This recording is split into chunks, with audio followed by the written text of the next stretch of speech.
So welcome everyone. I see you are starting to log in. Please use the chat to introduce yourself to everyone, so we can all see who you are as we wait for others to come in.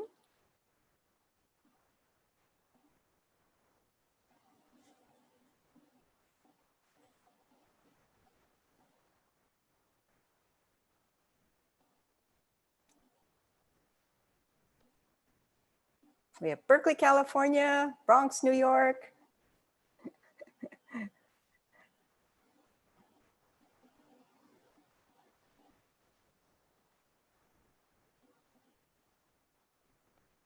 Hey, great. Canada, Iraq, Vienna, Nairobi, Morocco, Brooklyn, Denmark, Lebanon. This is going to take a little while because we had 700 plus registrations as of this morning.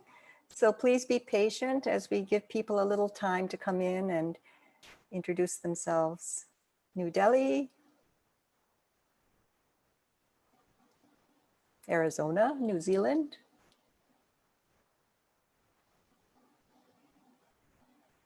Sweden,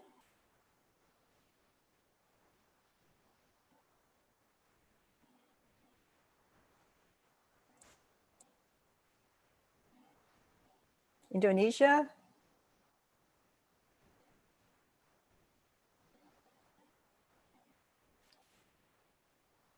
Geneva,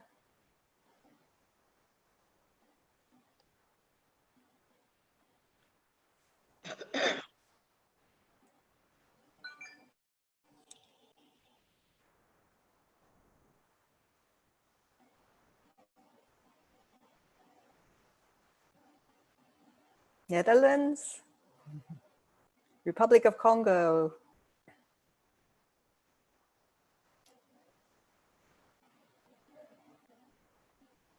great, we have some physicians here.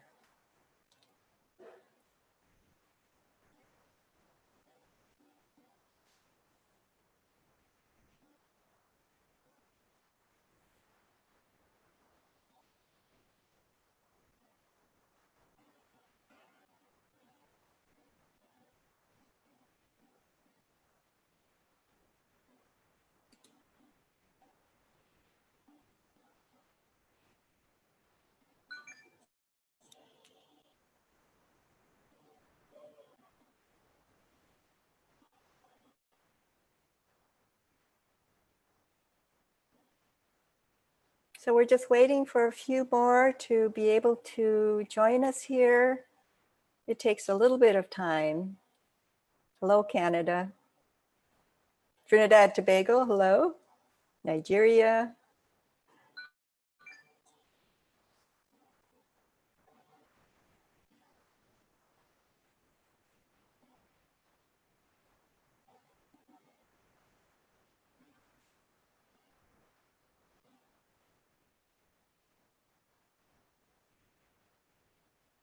South Africa, Brazil, welcome Brazil.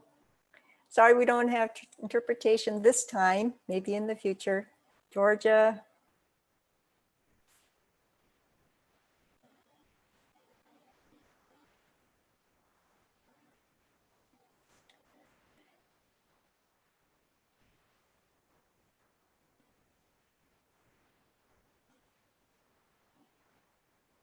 Okay, I am going to start. Welcome everyone to the event entitled Imagine a Post-COVID-19 City with Women's Human Rights. This meeting is taking place at the side event of the High Level Political Forum. The theme is Accelerated Action and Transformative Pathways, Realizing the Decade of Action and Delivery for Sustainable Development. My name is Soon-Young Yoon, UN representative for the International Alliance of Women and one of the co-drivers of the Feminist and Women's Movement Action Plan. I'm with Krishanti Demiraj, who is also a co-driver and executive director of the Center for Women's Global Leadership. We are your moderators for this event. So today we have a really outstanding panel that will challenge us to imagine how to build resilience, to address crises, to make sure that women's leadership is in place, and that puts our feminist and women's movement aspirations into local actions.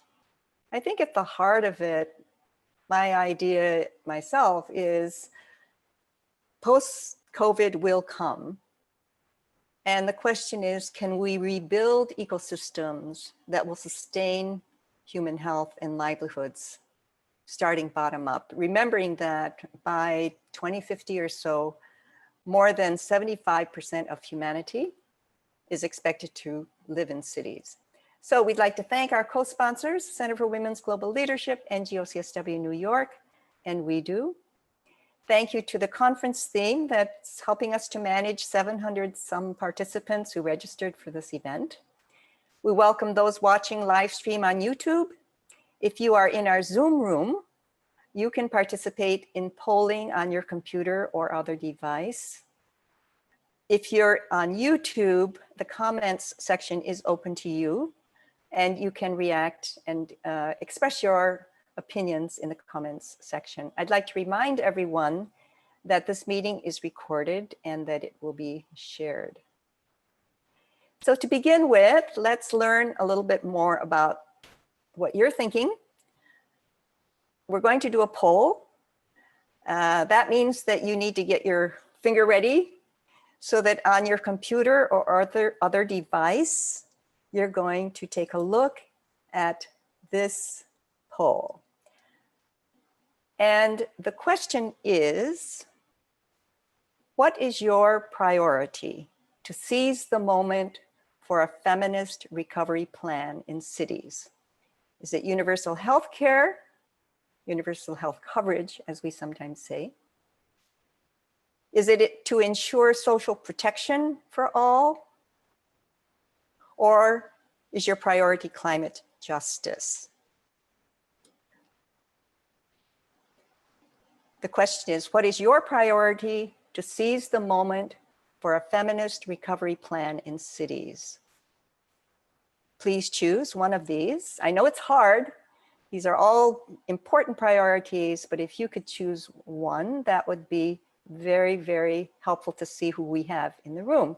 Universal health coverage, ensure social protection for all, or climate justice.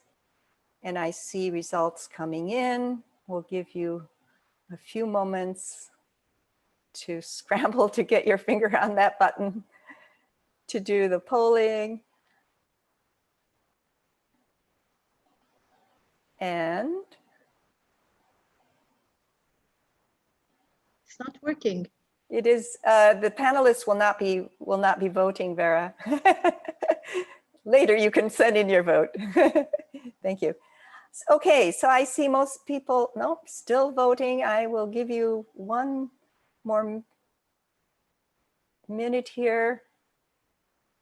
We're going to end the poll and share the result.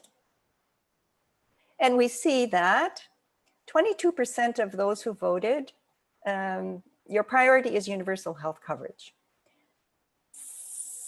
12% are climate justice, which is really important. And 67% of us who are in this meeting chose ensure social protection for all. So I think a lot of you can now see those results. Very interesting for me. So let's continue. And let me turn the program over to Krishanti to introduce our speakers. Krishanti, the floor is yours. Oh, I think the first speaker is really a video interview, but I'll let Krishanti introduce that. Krishanti, the floor is yours. Thank you very much, Sun Young, and greetings to everyone and welcome. A special hello to those from the West Coast, including Hawaii. This is a very exciting time for us, and our first presentation comes for us through video. And there's a reason for it, given that it is going to would have been incredibly difficult for Her Excellency Sharif to join us, unfortunately. So as you know that this is an interview, that is the video. And I wanted to start by first introducing Her Excellency, Maimunah Sharif. She is the Undersecretary General and Executive Director of Habitat. In her position, she sits on the United Nations Chief Executives Board on Coordination and the Secretary General Senior Management Group. And prior to this, she was the mayor of Penang Island, Malaysia. And that is what really connects us to this particular conversation. And she will be interviewed by Richard Smith, the president of the Pinkerton Foundation in New York. And it's a nonprofit dedicated to underprivileged youth. And his role here specifically is that he's an extraordinary journalist. And he was the former editor-in-chief and president of Newsweek magazine. So please, in your hearts, welcome this particular conversation. Thank you. And we are ready for you, Jessica. It's my great pleasure to have the opportunity to talk for a few minutes with Maimunah Sharif, Undersecretary General of the United Nations and Executive Director of UN Habitat. Maimunah, thank you very much for taking the time to meet with us. Thank you very much. And also you're most welcome, Richard. Yeah, I'm so sorry that I was a bit late because I've just finished another meeting, a very important meeting before this. We're delighted to have a chance to talk at whatever hour. You've been a city planner, a mayor, now a global leader. We're obviously still in the midst of the COVID-19 pandemic, but from all your perspectives, have you taken any lessons from the early response to the pandemic?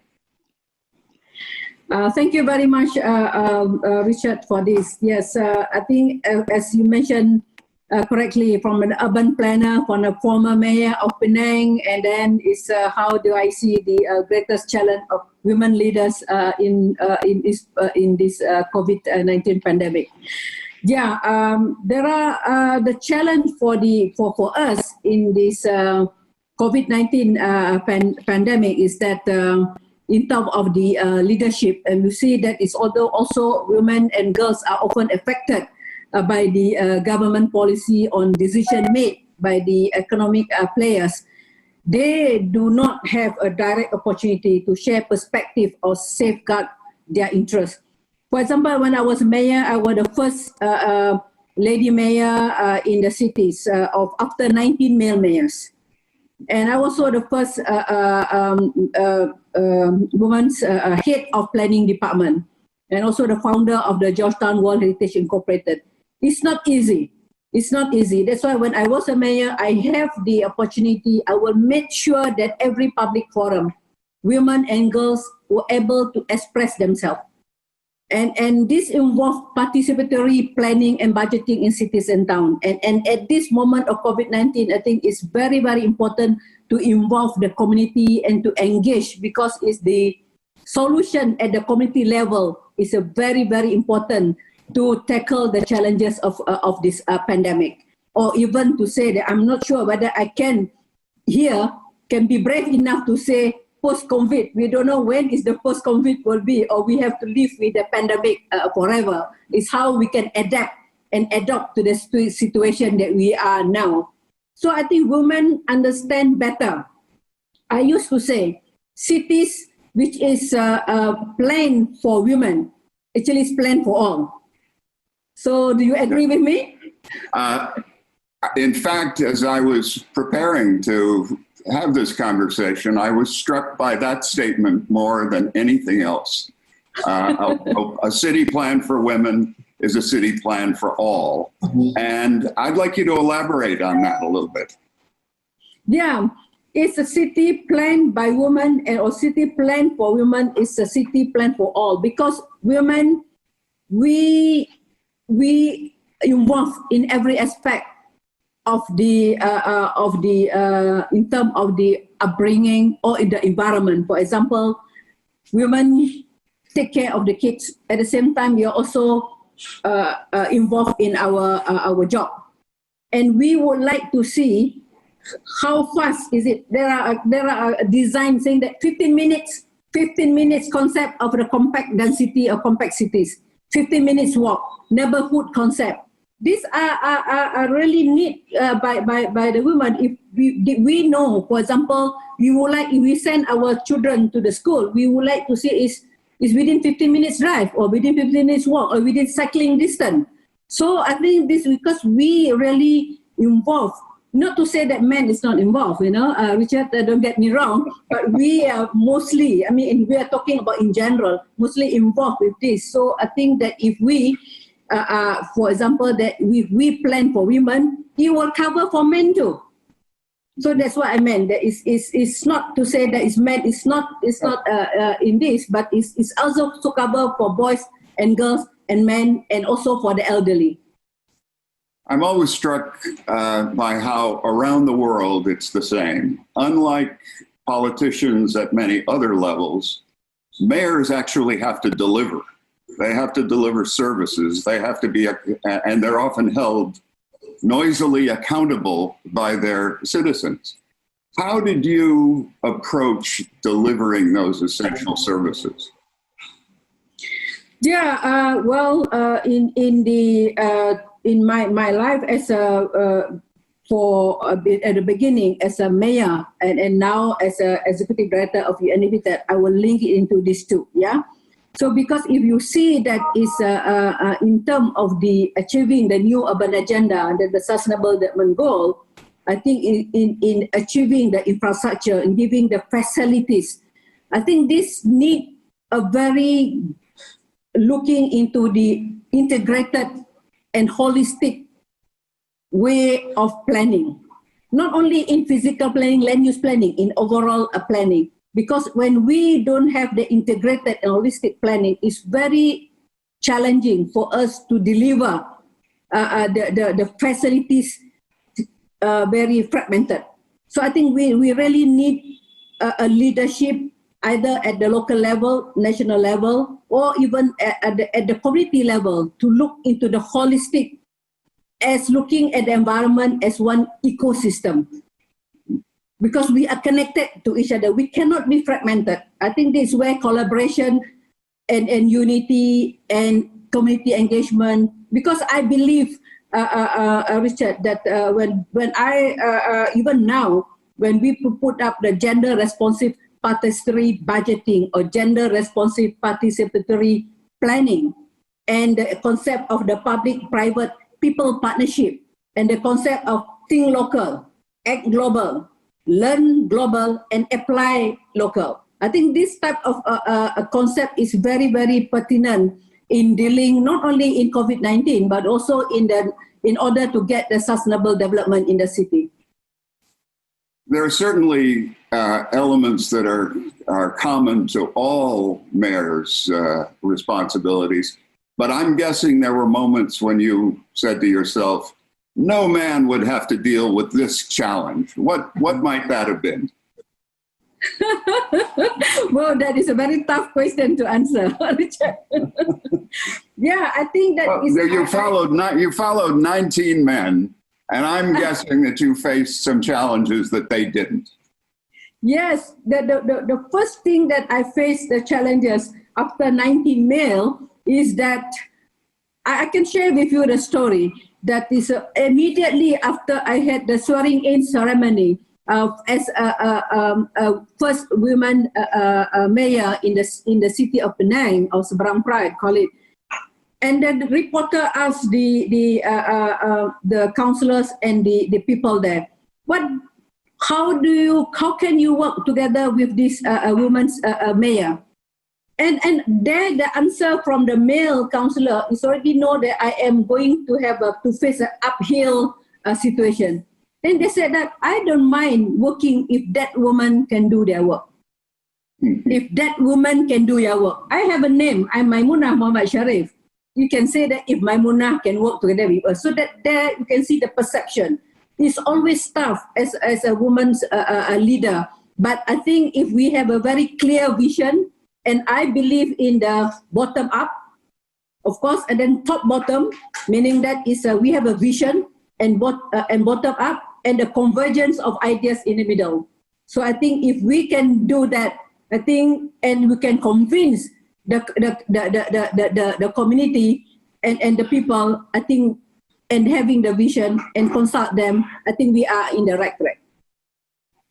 It's said that men often suffer from overconfidence and occasionally women suffer from underconfidence.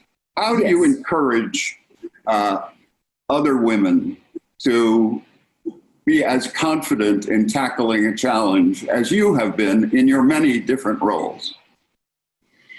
Yeah, I totally agree with you. I think if there is one lady who wrote a book, Lean In, I think something like that. Is she worked in the company Facebook.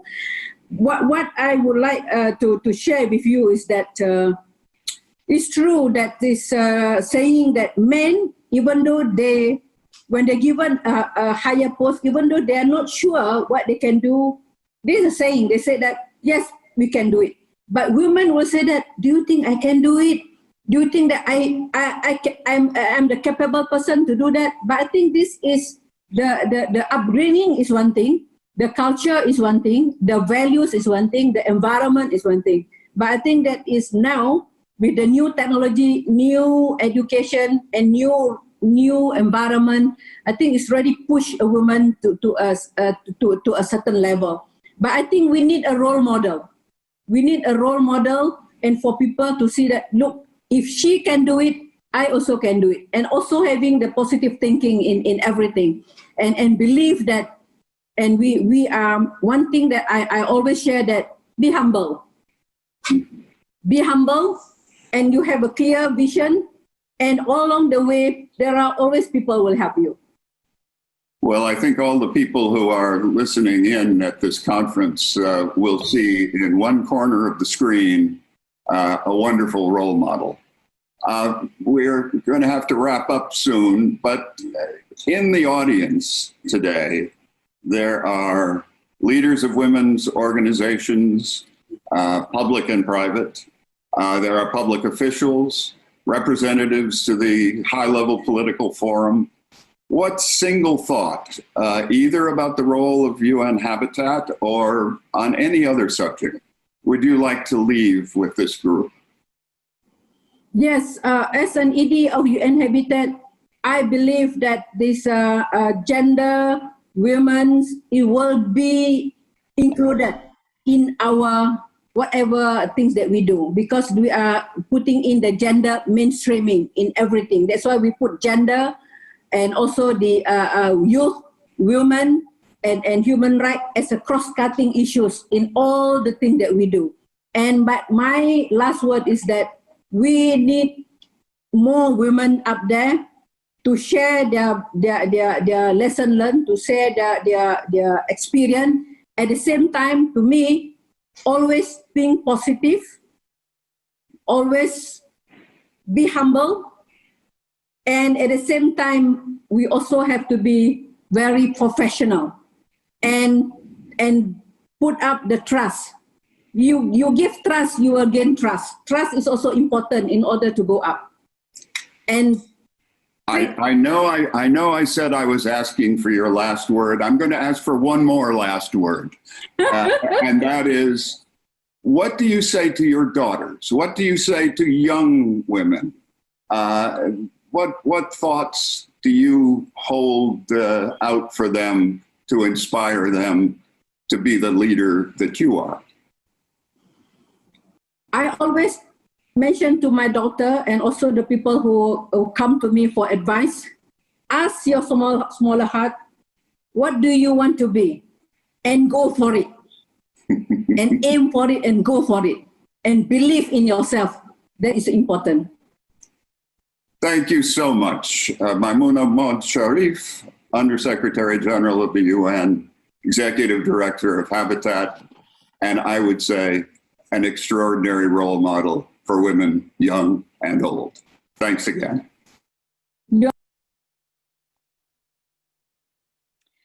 Thank you. It was extraordinary and powerful words.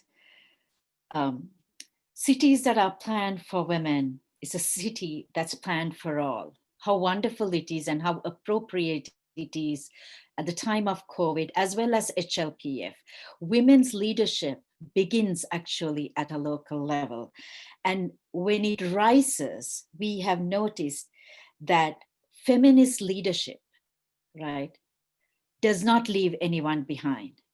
And right now, when we are looking at COVID, we have seen significant difference in how countries that are led by women has really moved forward compared to others. In this way, and I think I'm very excited to introduce Cara Jabola Carolus from Hawaii.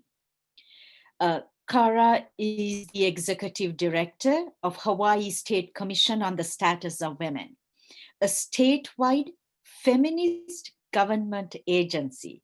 I love saying that, which serves as the main policy consultant on women and girls for Hawaii. Previously, Cara directed the Hawaii Coalition for Immigrant Rights, where she passed landmark legislation that extended driver's license to undocumented immigrants. Aloha, Cara. Please join us. Aloha, thank you so much. I'm sorry I'm at an odd angle, but I am literally breastfeeding right now. so appropriate for our gathering. But I am really honored to be here as a government official from Hawaii. We are the oldest and first status of women commission in the United States, which is also really important because we came from, directly from the women's movement and the women's liberation movement in the 1960s. So an emphasis on how important independent activist struggles are to our work. So my personal background is I'm from an immigrant community, a Filipino immigrant community in the United States. And growing up in that community, government was almost like a wrathful deity. We didn't feel like we had a direct relationship. My family, my community didn't feel like it had a direct relationship to the government. We submitted ourselves to the government mostly out of fear, had no idea how decision-making was made, and didn't see ourselves as having the ability to influence the power over our lives. So for me, I bring to government the values of participation, transparency, and collaboration. And something that I wanted to prioritize during the crisis, because as I'm seeing, even in liberal democracies, there is this tendency to use crises, and COVID-19 is no exception, to exploit them, essentially, to make excuses to bypass democratic processes and be less democratic than ever.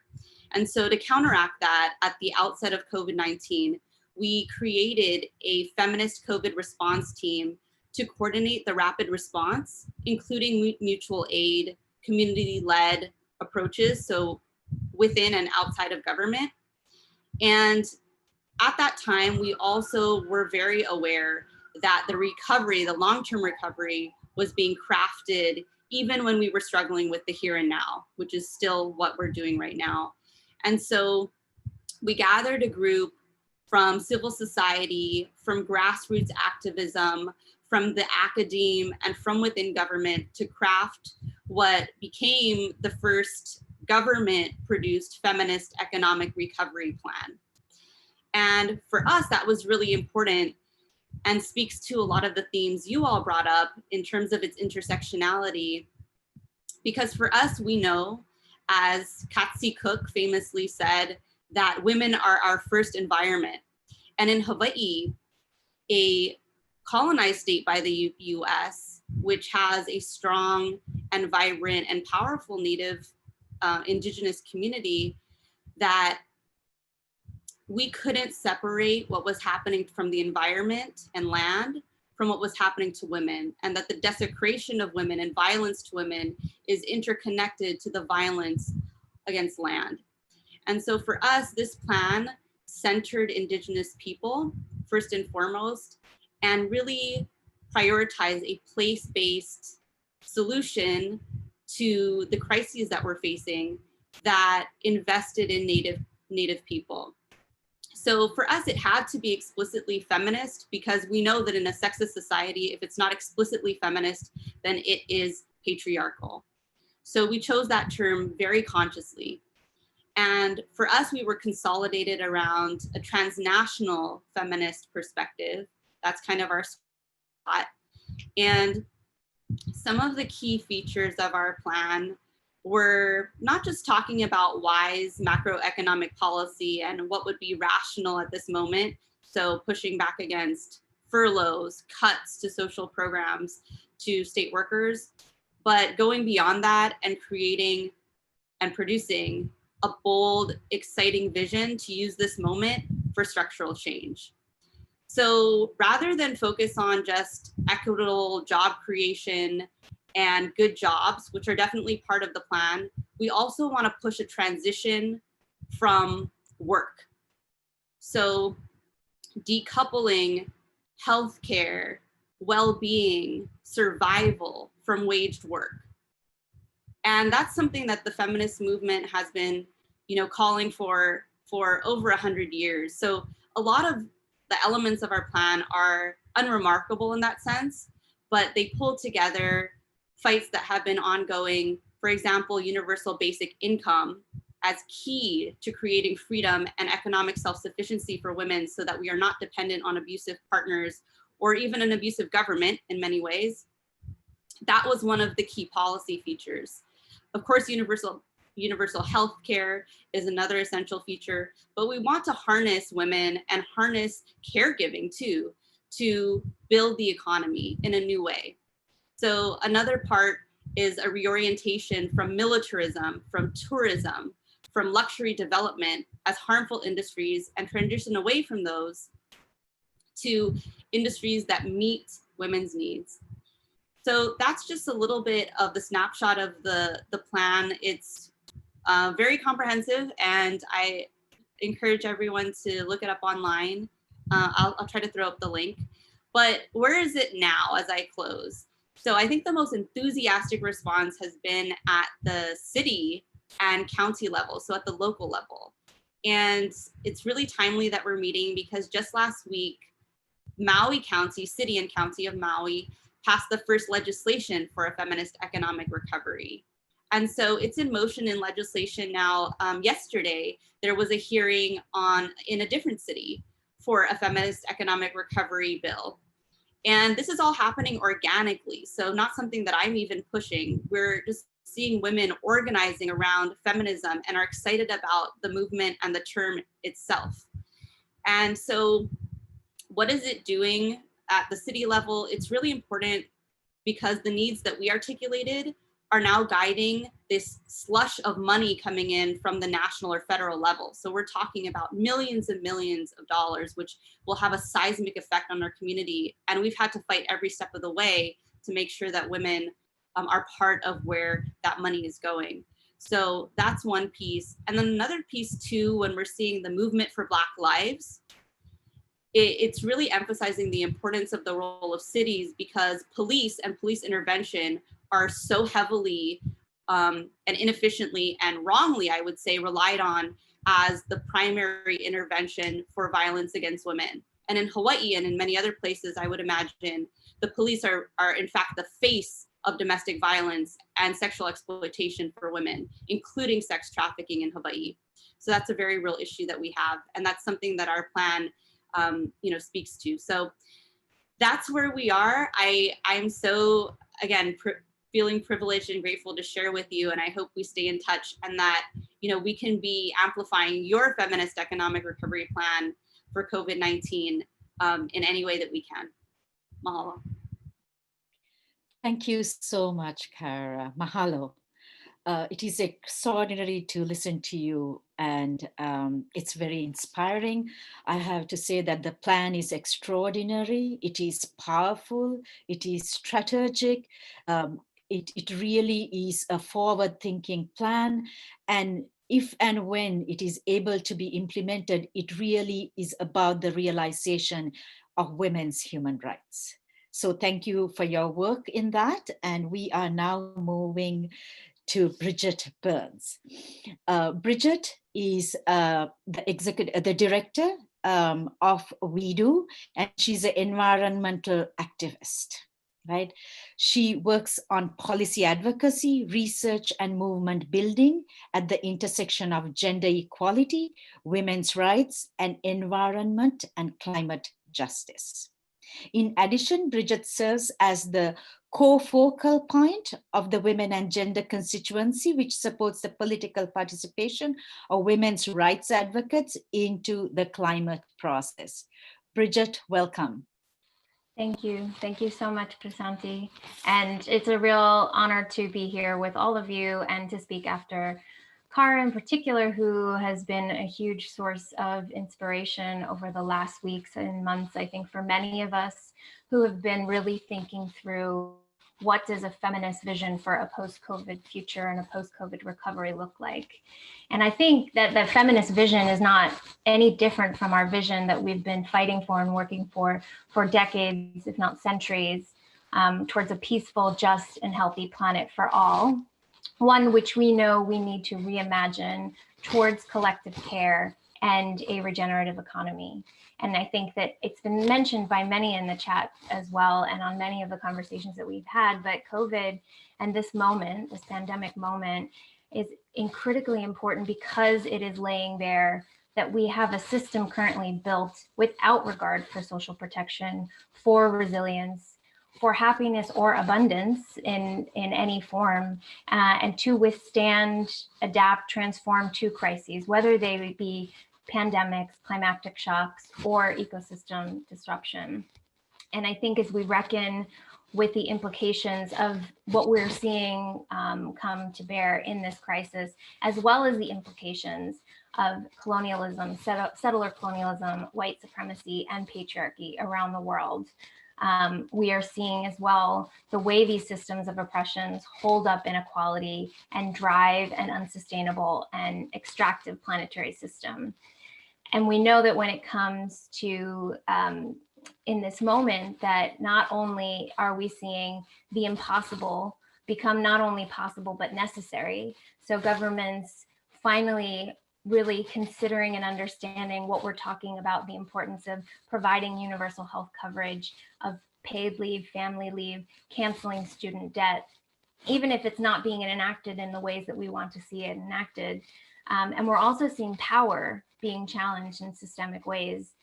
I think this moment where feminist frameworks are critical to giving meaning. And I think cities are sites of radical reimagining. It's possible for them to be. And I want to say to Kara, I know that you mentioned the ways in which this plan and this visioning that you've put forward have started to spiral organically. Just this morning, I was on a phone call with the COP presidency from Chile. We were talking globally across countries of what can we put forward as examples that countries should consider in how they're developing their national climate strategies. And I gave voice to the feminist recovery plan in Hawaii. And I think that these kinds of frameworks, when we are unafraid and bold in how we imagine them and put them forward, do take on a life of their own because people are craving these alternatives and systemic solutions. When it comes to creating a feminist city without a structural, intersectional, and geographical spatial approach to our reimagining, I believe we would be insufficiently mainstreaming into a polluted stream, to quote my forever boss, Bella Abzug, who founded We Do. Cities we know were not built for all. From how we move through them, how we live in them, how we access our food, water, and energy, the sites of pollution and toxicity we find ourselves next to are deeply differentiated based on the intersections of gender, sexual orientation, race, socioeconomic class. Last year, in New York, 22-year-old Malaysia Goodson lost her life after falling down the stairs of a subway station, which I think rocked many in our community because they saw themselves in what happened in that moment. And justice for that tragic loss is not a simple solution to that one station, but a real reimagining of who public transport is designed for and how it can serve us all equally. What does a working city for citizens of all ages, races, genders, abilities look like? And I will add that as feminists working in this space, we should look to and center disability justice communities who have long fought for communities that leave no one behind. I think this moment calls for a full-scale reinvestment in community care. And I have one slide I'd love if you could pull up for me of a couple of pictures, because I think fundamentally this is about the creation and reinvestment of in fiscal space for social protection. If I could have chosen in that list, even though I am a climate justice advocate, I would have chosen social protection, because I think a key piece of creating resilient societies that can make sustainable choice is societies that are built around collective care and social protection. And unless we're ready to dismantle and shift our responses to collective care, which needs to be at the heart of a feminist city, we simply won't achieve that. And so I just have a few pictures of, for me, visually what this looks like. And these are all photos that come out of the mutual aid network in my own community in Brooklyn, in Bedford-Stuyvesant, that came together in response to the COVID collective and is now a group of thousands of community neighbors and supporters to really enact our own response to what this looks like. And it started very simply with creating a system-wide network within our community for food delivery and for making sure that people had access to basic needs, whether it was rides to be able to access healthcare, information about where testing would be available. And we didn't work to rely, one of the fundamental pieces of it was making sure that people who needed food and were finding themselves food insecure were not being asked to provide the resources for that. So lots of collective giving as well and fundraising amongst our different community groups. There's been a movement now to create free food refrigerators across the city to really, in New York City alone, I think it's 17% of women in this city are food insecure. And so there's a movement towards creating our own structures for how we deal with where people have opportunities to eat, where people have opportunities to gain their energy systems. But beyond these immediate responses, as you'll see from some of the channels in which these groups are organizing themselves, we're looking at ways to learn together. There's a pregnancy postpartum support group of how are we dealing with the pandemic in these ways. This group has been active and deeply mobilized in thinking through and working with our city government to disarm, defund and abolish our policing system. And I wanted to close on some of these kind of final pieces that I think Kara spoke to in the last, in her closing intervention, that one of the challenges I think we have when we talk about feminist cities is an understanding that we do have to reckon with and create models for dealing with gender-based violence, but our mode has to be an investment in collective care as opposed to authoritarian calls for authoritarianisms. Because I think we cannot allow this dichotomy to be created. Fear can often and is a tool of white supremacy, I think, to hold us back from radical reimagining of what happens. And fundamentally, a feminist city needs to also be an abolitionist city, which a colleague, Leslie Kern, who wrote a book around what a feminist city is, actually said in a meeting that I was part of last night. So I share this vision because I think at its heart, we are seeing in this COVID crisis, communities rise up through mutual aid to show what it looks like when we build out radically reimagining care from the center. And when we think about then how do we implement this, it has to be in that engagement in and investment in how do we create this fiscal space for social protection so we can create our cities and our communities and our governments as a whole to be reflective of the needs of all. Thank you so much. Thanks a lot, Bridget. Thank you very much. And I wanted to make 2 points before I transition to Sun Young. One is that there is a feminist policy response to COVID that was global, that was developed by Feminist Alliance for Rights. I think somebody is going to put that on, and it was developed by women of the global South with marginalized communities of the global North. And I just wanted to bring that up. And the second is, while I hand over this conversation to Sun Yung, to really keep in mind now the importance of food security, social protection, and the inextricable link between violence against women and violence against the land. So thank you. Sun Yung, to you. Krishanti, we have another panelist, Patricia Cortes from UN Women, who is joining us, and I am going to introduce her very shortly to say that this is a person who you want to get to know very, very well, because she brings feminism and the UN together in one heart. So Patricia says that she is not the person who actually runs Beijing Plus 25 coordination, but as far as we're concerned, she is the person who does that. Patricia, what is UN Women doing in this difficult time? What is your vision? If you could give us a few words in 5 minutes, we'd really appreciate it. Thank you. Thank you, Sun-Yun, and your words are always very much appreciated.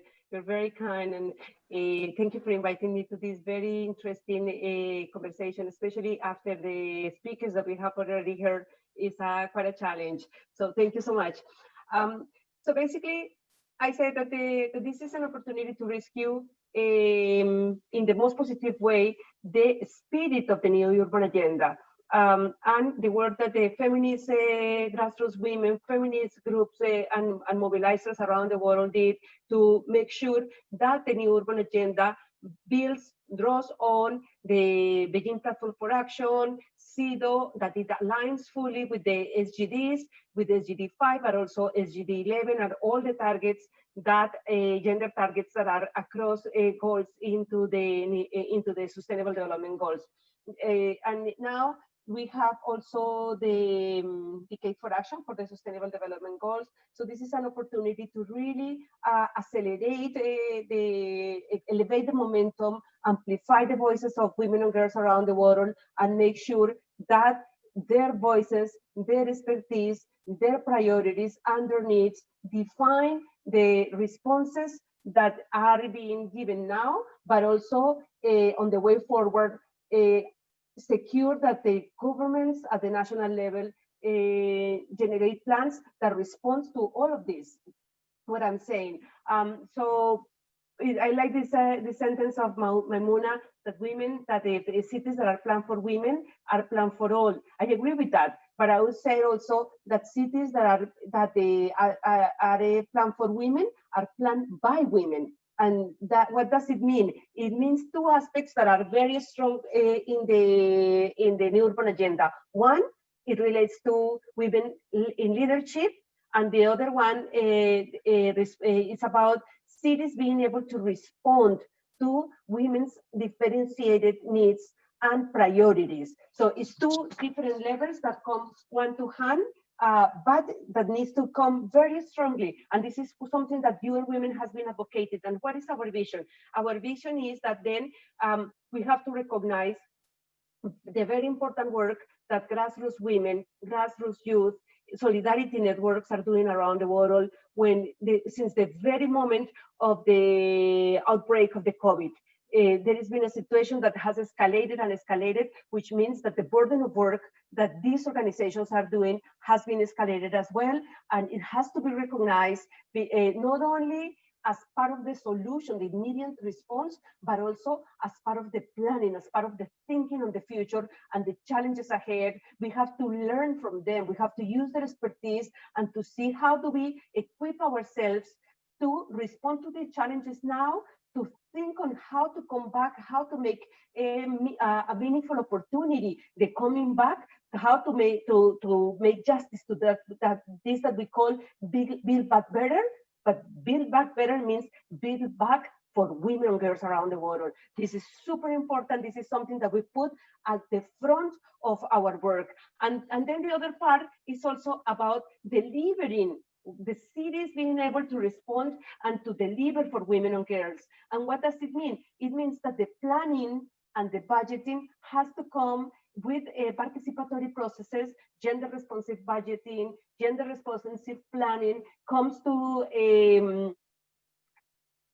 an important moment now, where the decisions that will impact and shape the cotidianity of women and girls have to be decided by them. And it means to be able to do analysis from intersectional point of view, but also from the life cycle. So to ensure that no one is left behind. But it also implies that when we do gender budgeting, we start by strengthening the very weak budgets, the very weak fiscal systems in which the cities are built. And it's not and strengthening the capacities, the fiscal capacities of the city has to be not fed by women's taxes.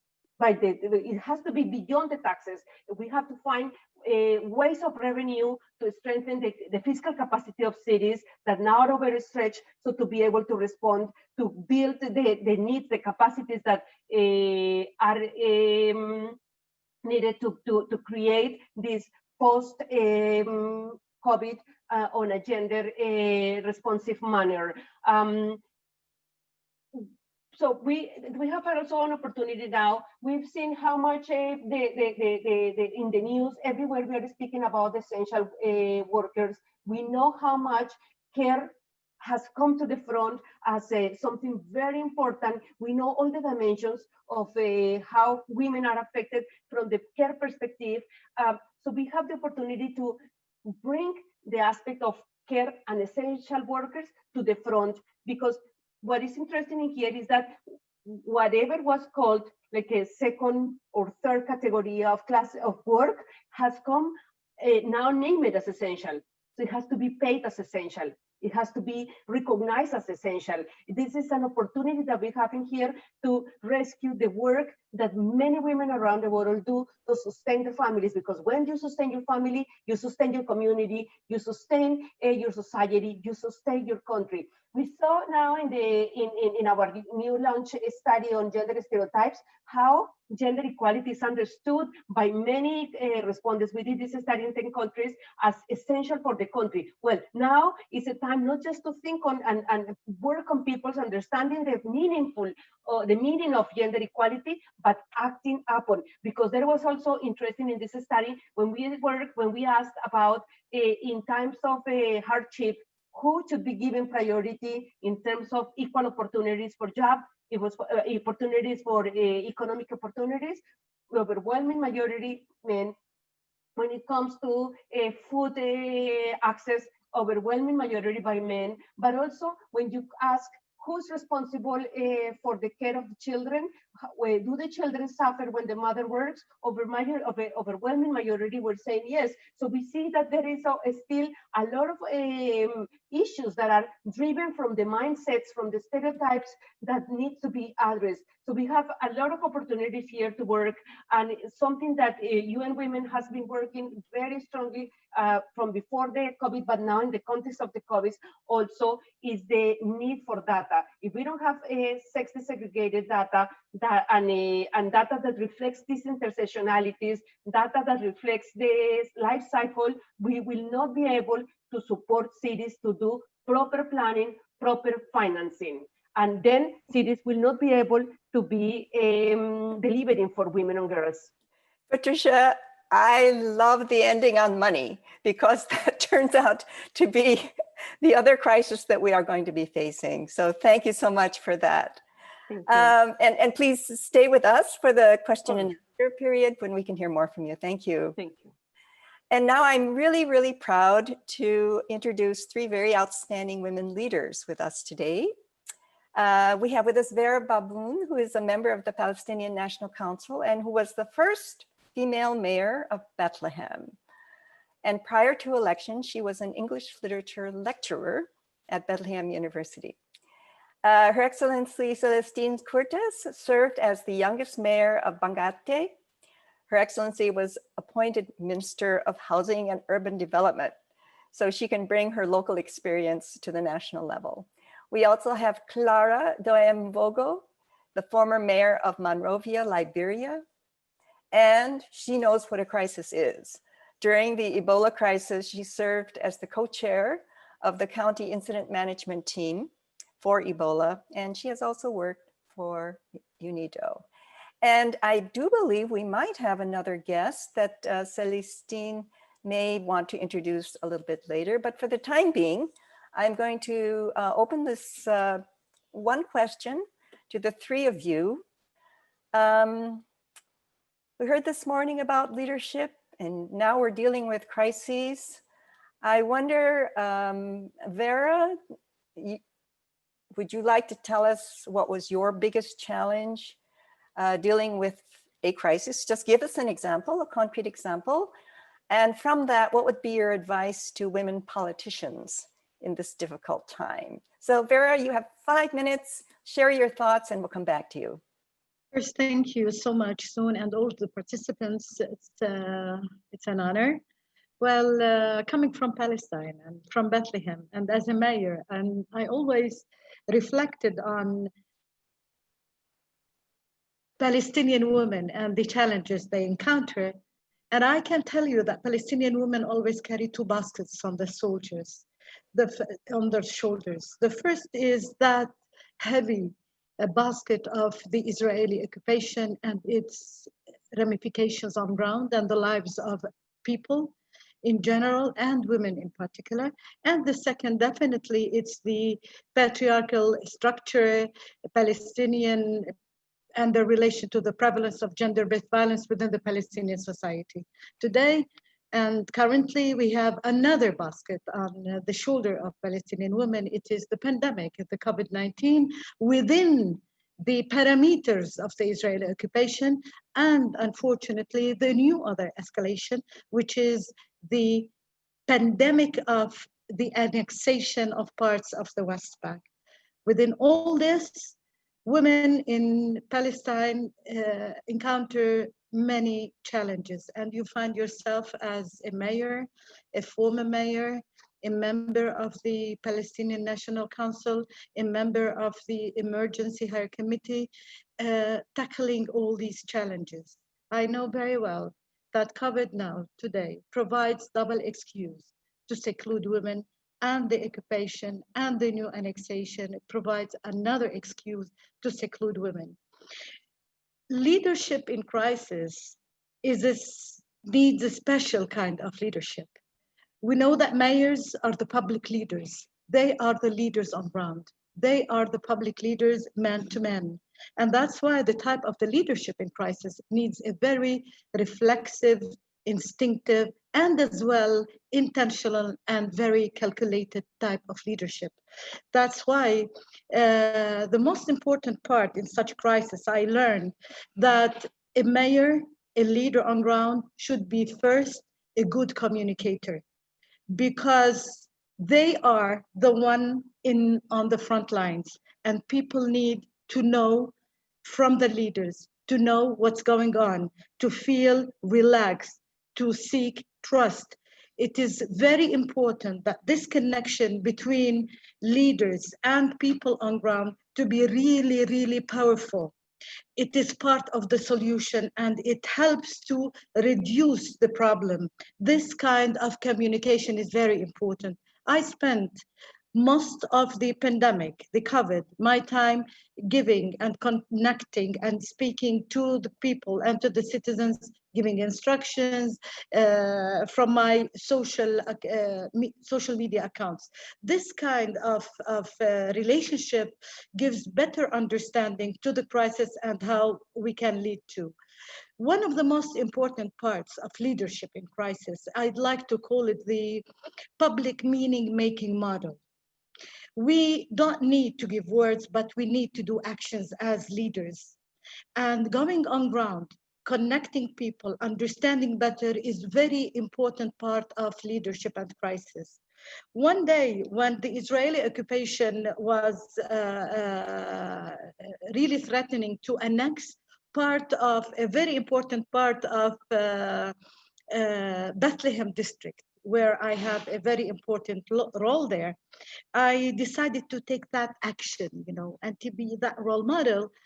And what I did, I never thought I can, or I imagined I will do it, which was I contacted an Israeli TV channel and I asked them to come to the area to be annexed in order to videotape and make an interview with me. And then in order to be published to the Israeli audience, in order to understand our challenge as Palestinians. And this is what I mean, the leadership in action. And when we talk about crisis, we need leaders to be on ground. I'm not talking simply about women in this issue, but as Her Excellency mentioned, cities that are planned by women are cities for all. I do believe that women mayors or women leaders who give or take care about life and gives life or nurture life, they can nurture also and manage cities in a different manner, because it is not for us, it is for all those who are in front of us. And that is very important. So if to talk about the crisis, also the pandemic, the COVID in Palestine specifically, you know, women encountered a lot of difficulties due to the economic difficulty. You know, Bethlehem is walled, Bethlehem is checkpointed, and women are inside the wall, hardly capable to do efficiently labor-wise. So today in their households, they suffer more from gender-based violence. They are suffering from economic difficulties. And this is another difficulty that Palestinian women are facing today. So the political voice of women is not an easy voice, but is a highly needed voice. And the political voice of women, I think it is not necessarily that you have to be a politician. The political voice of women is a well-studied, very knowledgeable voice that can present, that can stand for the issue. And that's what we need. The most important part, women need to network, women need to connect, women need to have that interdisciplinary approach in order to go forward. This is how women can go and tackle crisis. Thank you so much, Vera. We're going to come back to you as well for more thoughts, really important thoughts. I'm going to go next to Clara, since you rhyme together, the former mayor of Monrovia. Clara, you have the floor. 5 minutes.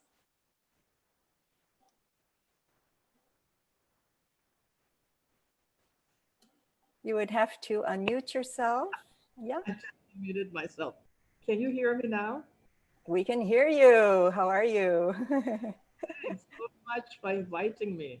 It's a pleasure being here. And I have heard everything, and I'm very excited because when you talk about learning from crisis, as you said, I became the mayor of Monrovia in November 2013, and Ebola arrived in Liberia, March 2014. So I was initiated to be a mayor handling crisis at the very beginning of my tenure as mayor for Monrovia. The most important thing, which I heard Vera also say, is communication. I became mayor. I made a point of meeting with every one of the representatives and senators who held positions for the county of Montserrat, where Monrovia is situated. And establishing that type of relationship when you have a crisis and people don't believe it's a crisis, such as we are seeing right now with COVID-19. Denial. And that denial can really sometimes affect your performance if you let it overwhelm you. I had to deal with it because the literacy rate in Liberia is very low. So you cannot do what people are doing in some of the Western countries. You have to adapt it to your current situation. The Ebola crisis taught me one thing. Women who are the front of who take care of the homes, are the ones we had to go to. We had to meet them at their kitchens. We had to meet them in the schools. We had to ask them for their help. And in helping us, they were able to then take the message back home. We also worked with the children in the schools. You have to be able to know who will take that message back. And we were talking about simple things such as prevention, awareness, reporting the crisis. And we learned a very serious lesson from Ebola. If you don't start at the community level in sending that message that you have a problem and work with those people at the very lowest level. In some cities, you have the mayor, you have the commissioners, you have the community leaders. In Liberia, the lowest level for us was the block leaders. These are people who elected to office in their own local community of about let's say between 100 to 500 families. These people had a voice and they could carry that message. So it's very important when you have a crisis and you have to inform the people what is the harm, where the danger is, how to be aware of it, how to be able to report it. You must start at the very lowest level in the community. Get them to trust you. Get them to realize you will help them provide tools for them to be able to take the message out. Right now in Liberia with the COVID-19, I'm no longer a politician. I'm no longer in government, but I belong to a group called the Forum of Women Elders. We have decided that we have to help the government by providing what little we can. And what we did was we took the face masks to the various markets. We are taking them still and giving them to people saying, this is what you have to wear to protect yourself. Something as simple as that. These people, they will wear it or they will not wear it. But if they see you took the time to come to speak to them at their level, they say, wow, these people took the time to come and protect us. Let's use it. So you're seeing more people using it because the market women are the ones who are going home to take care of their families, who are going home to cook, prepare meals, take care of the children, and then we are helping them. Another thing is we have a senatorial election coming up in this year where we have COVID-19 also. We don't have as many women in our parliament, we call it our legislature. We have about 20%. So we are working, the women, the Forum of Women Elders is also working to get the message out that we are there to support them. And the average age of the people in this group is about 60 and above. So we are using this as a means of sounding like motherly grandmothers going to talk to people, and they are receiving us. And so we are taking advantage of our age to make sure people feel we have the empathy for them.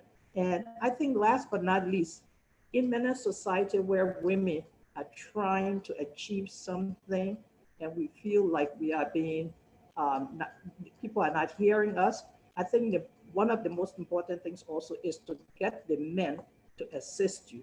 And we have been very fortunate because in Liberia, our president, the president, Ellen Johnson Sirleaf, was the first female president. And how did she become a president is because the men listened to her. Ellen was able to express herself and let them know she was not a threat to them. She was there to help them. And we are very fortunate in Liberia. I think the men are very secured so that they listen to us. And I think those are the lessons I like to share.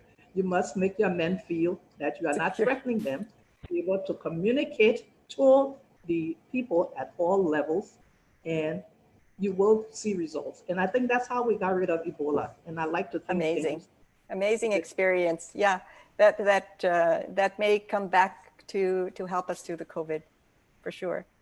I'd like to introduce Celestine, who is with us here. And I'm just going to give Celestine the floor, and then she's going to decide if she introduces someone else or not. Celestine, vous avez la parole.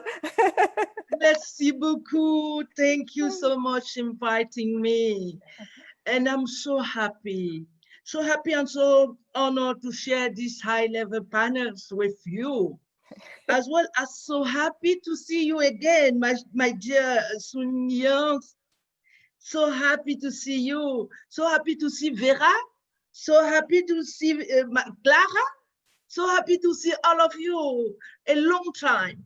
And coronavirus pandemic did not allow us to meet since I've been appointed Minister of Housing and Urban Development. I'm very pleased to share. I will not talk about local level today because you have said that my local level supporting me now to support the head of state in addressing situation from the national level. Because every time I was saying that solution will come from local level.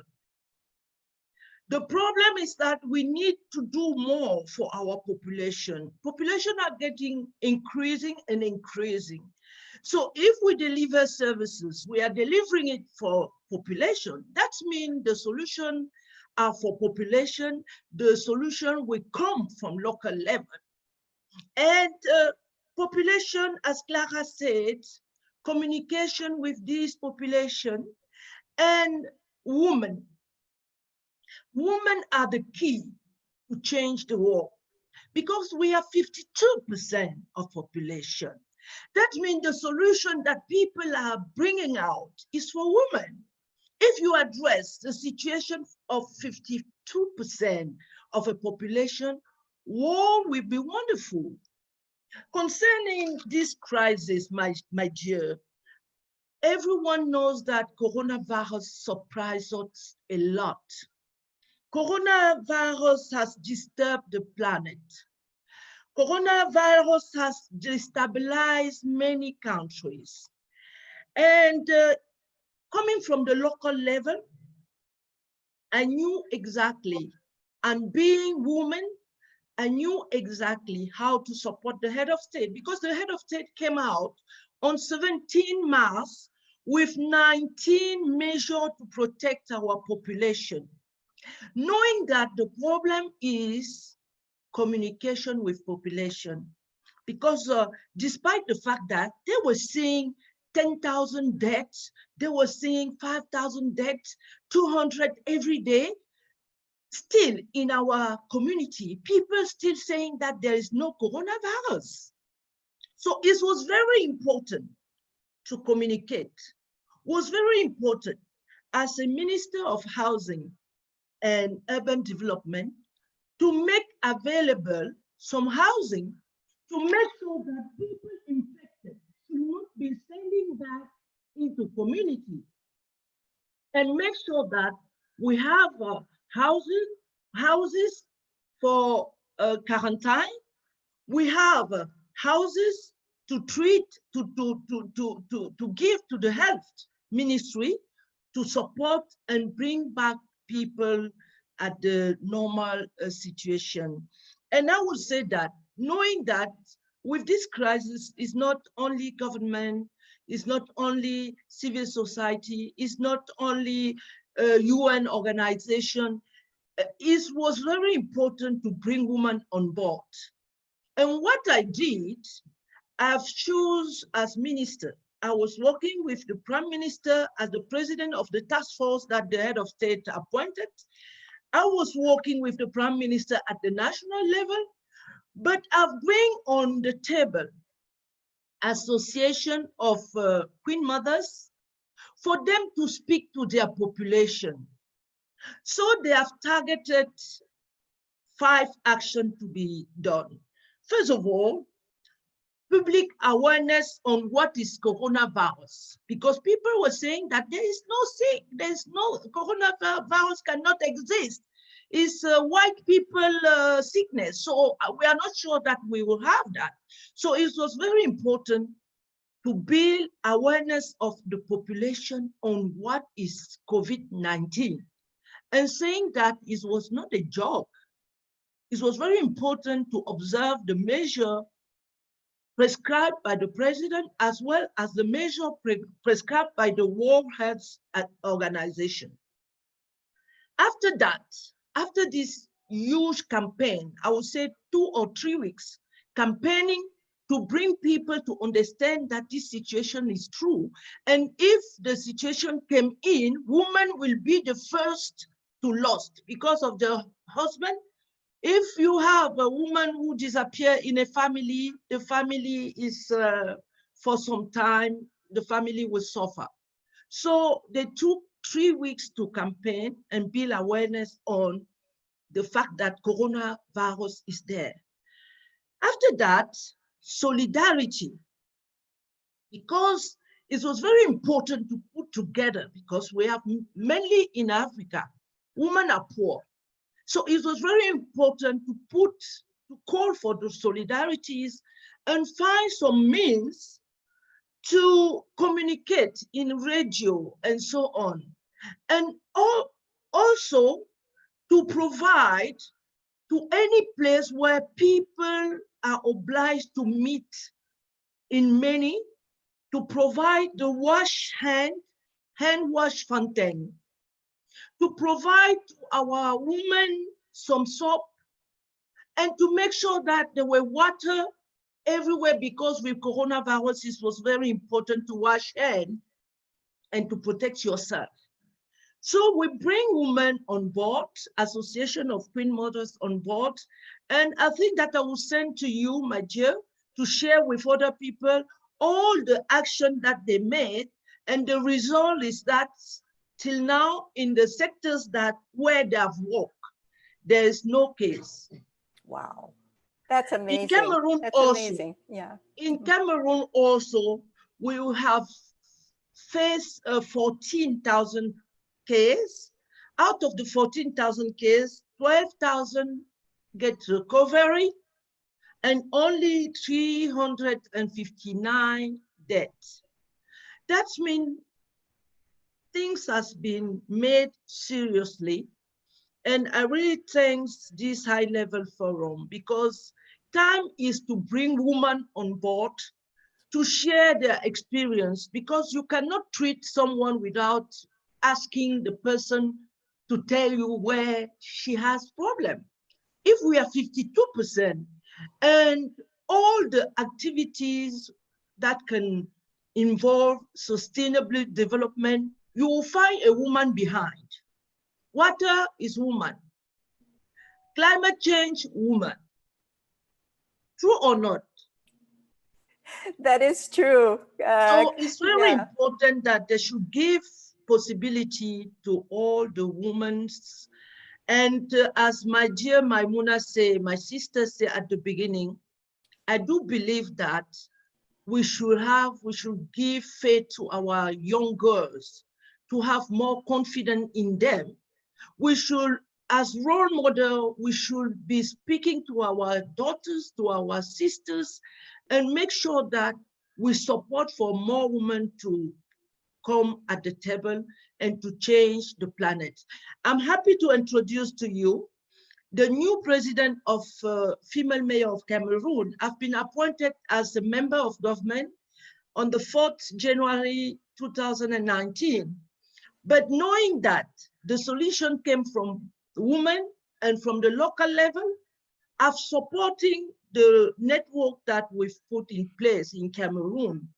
And we have increased the number of the women as mayor during this last election in our country, due to the President of the Republic and due to the fact that more women do accept to fight and to go for election. Madame le maire d'Afanlou, c'est un plaisir parce que vous arrivez au moment où on a ce forum. Vous allez avoir la possibilité de vous présenter. Et I thank you for inviting me, and I've been very, very happy to meet you again. Thank you. Thank you so much, Celestine. On n'a pas beaucoup de temps parce qu'on doit terminer en 5 minutes, en fait, et nous avons encore quelqu'un qui doit parler. But thank you for bringing her with you. We are going to I'm going to turn the floor back to Krishanti, who is going to introduce our discussant, Melissa, who has been patiently listening and has a few wise words for us. Thank you, Krishanti. Thank you very much, Sun Yun. I am very glad that we have Melissa Operati. the vice chair of the UN Working Group on Discrimination Against Women and Girls, joining us as our discussant. She is a human rights lawyer and a women's rights advocate who has spent nearly 2 decades advocating for the recognition and fulfillment of women's rights through the use of national, regional, and international law and mechanisms. Welcome, Melissa. Thank you very much for that introduction. I hope everyone can hear me clearly. I'd like to start by saying I'm so privileged to be here today with all of you. I'd like to express my thanks for having the opportunity to say a few things on behalf of the UN Working Group on Discrimination Against Women, and also as a discussant to reflect on a few things that have been raised today. So the Working Group on Discrimination Against Women and Girls is a special procedure of the United Nations. It's a body, a mandate established by the Human Rights Council to examine, to tackle discrimination against women and to engage in constructive dialogue with member states, and also to look at good practices with an eye to amplifying them. The mandate does a variety of things, including country visits, thematic reports.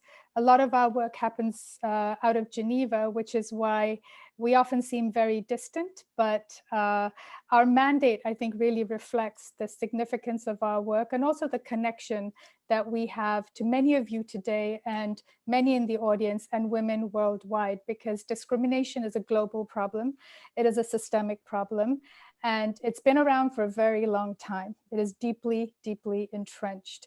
And so, like many of you pointed out earlier, a lot of the issues that we face as women and other populations in situations of vulnerability really does boil down to discrimination as a root cause.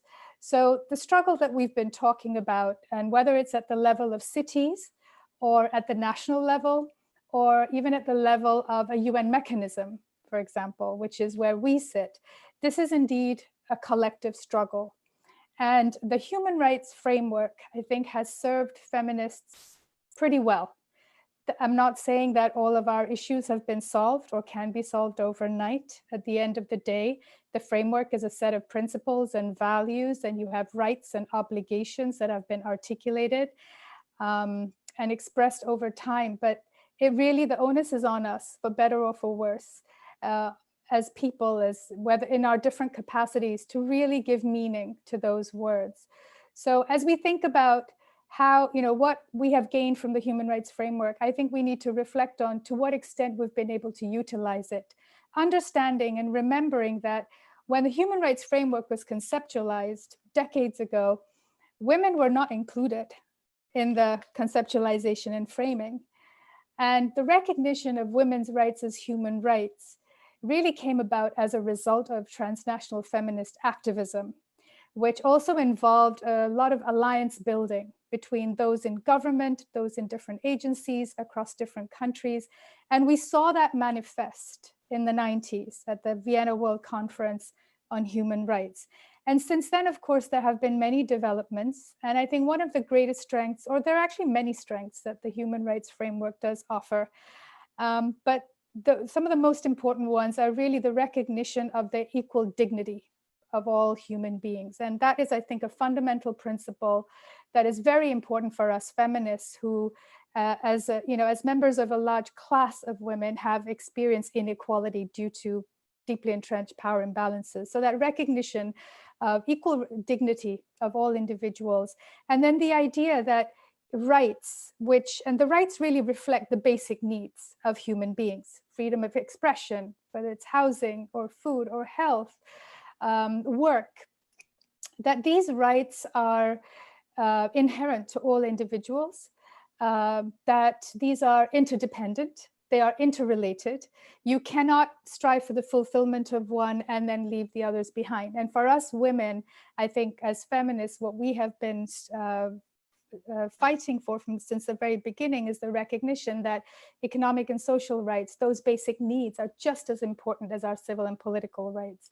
And what happens in the private sphere is just as important as what happens in the public sphere. So we have made many gains in terms of our rights being recognized, of violence against women, for example, gender-based violence being recognized as a human rights violation, and many other rights. And that's exactly why we have been facing a backlash. And there have been very organized attempts to roll back our rights.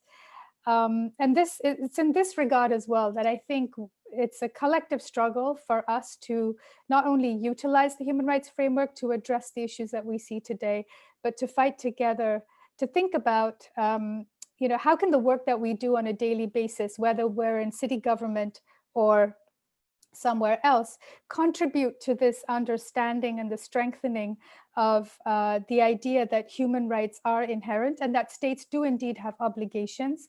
There are many things that they should not be doing, but the human rights framework also gives us a basis to say that there are many other things that there are affirmative steps that they should be taking, whether it be with regard to providing healthcare, or ensuring economic security, or addressing the harmful impacts of climate change, ensuring climate justice, reproductive justice, etc.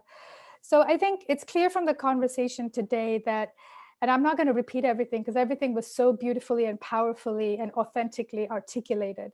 But what I'm taking away and what I want to reinforce is that women know what the problems are, and women know what the solutions are.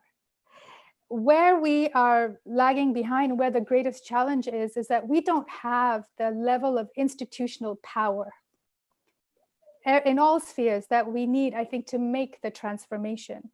I mean, we have made enormous progress over the years, but the question is not what the change needs to be, but it is how. And I know that this is an ongoing conversation. We've also talked about the need for alliances. We've talked about the need for a special style of leadership, which is very clear. We've talked about the fact that you don't have to be in politics to bring about change, that every individual has a voice. It is a question more of like, how do you bring these voices and these perspectives together? There's also the enormous challenge of and this is something that relates to the issue of care work. Women are also enormously burdened, right? We collectively, women around the world carry 70% of the share of care work. It's more in certain contexts. There are barriers, there are threats and risks like violence. There are very specific barriers, many of them tied to our reproductive rights. And also our ability to participate in the public sphere. So, in light of all these, and now with the pandemic, like I think Celestine pointed out earlier, this additional burden now. So it is incredibly hard. And of course, we cannot forget the fact that even advocating for women's rights has become such a dangerous proposition. If we look at the risks that women human rights defenders have been facing around the world, including execution. I mean, it's not just violence, but it's very extreme threats. So if advocating for women's rights has become so dangerous, it really makes one wonder, well, how do we even proceed?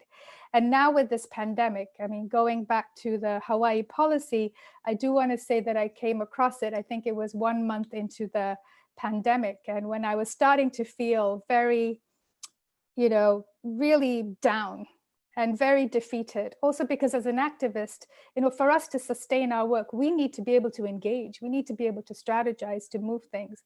But when I saw the policy, it came as such a breath of fresh air because it was such a strong reminder of, again, a reflection of the thinking that is out there, the knowledge that is out there, and it provided a sense of direction. So I will conclude my remarks by emphasizing that I think all the brilliant ideas today that have been presented reflect that we have the knowledge. The question is, how do we move forward?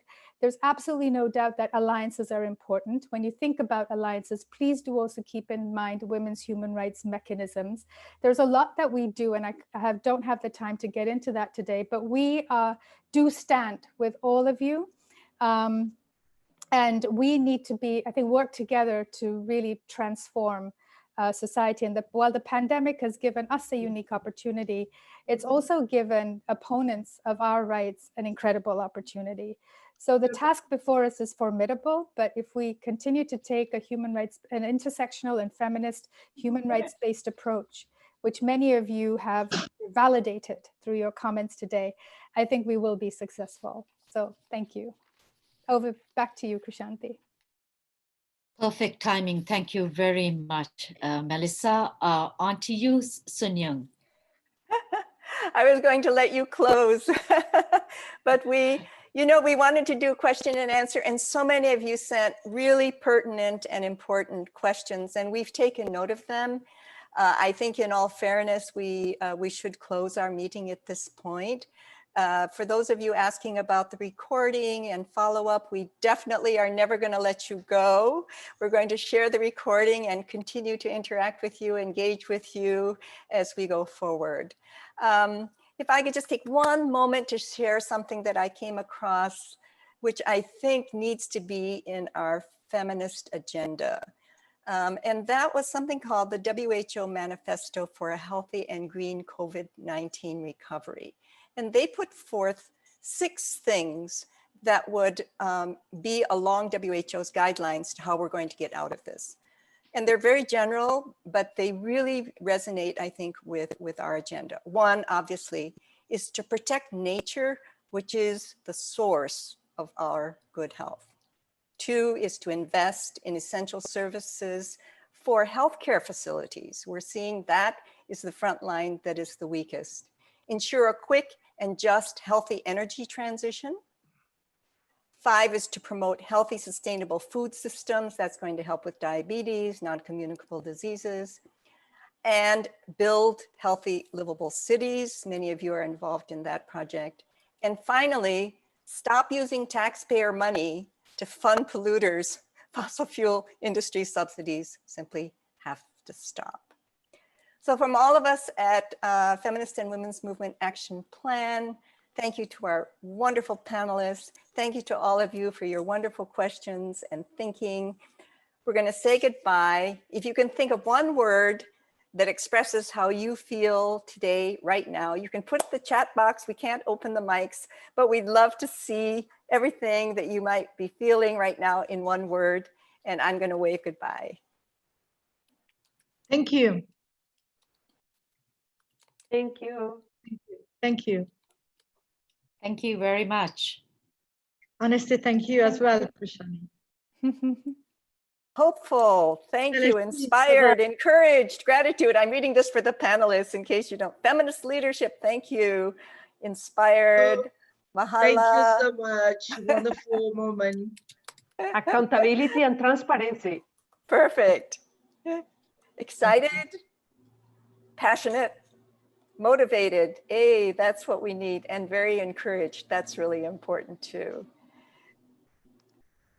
Okay, so I'm going to say goodbye to all of you. And as I say, we're not letting you go. You're with us. Thank you so much. Thank you. Bye-bye. Bye. Bye-bye.